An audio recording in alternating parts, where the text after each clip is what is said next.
اللہ رب العزت اس کے اور جہنم کے درمیان میں 3 خندقیں پیدا فرما دیتا ہے، اور ایک خندق کی چوڑائی اتنی ہے جتنی مشرق سے لے کر مغرب تک ہے۔ تو آپ اندازہ لگائیں کہ جو شخص اللہ رب العزت کی رضا کے لیے ایک دن میں مسجد میں بیٹھ جاتا ہے، مسجد میں اعتکاف اختیار فرما لیتا ہے، تو اللہ تبارک و تعالیٰ اس کے اور جہنم کے درمیان میں 3 خندقوں کا فاصلہ پیدا فرما دیتا ہے۔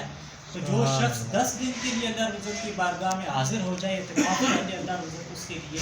کتنے فضائل اور اس کے لیے کتنی برکتوں کا اہتمام فرماتا ہوگا۔ تو اعتکاف کرنے والوں کو، اور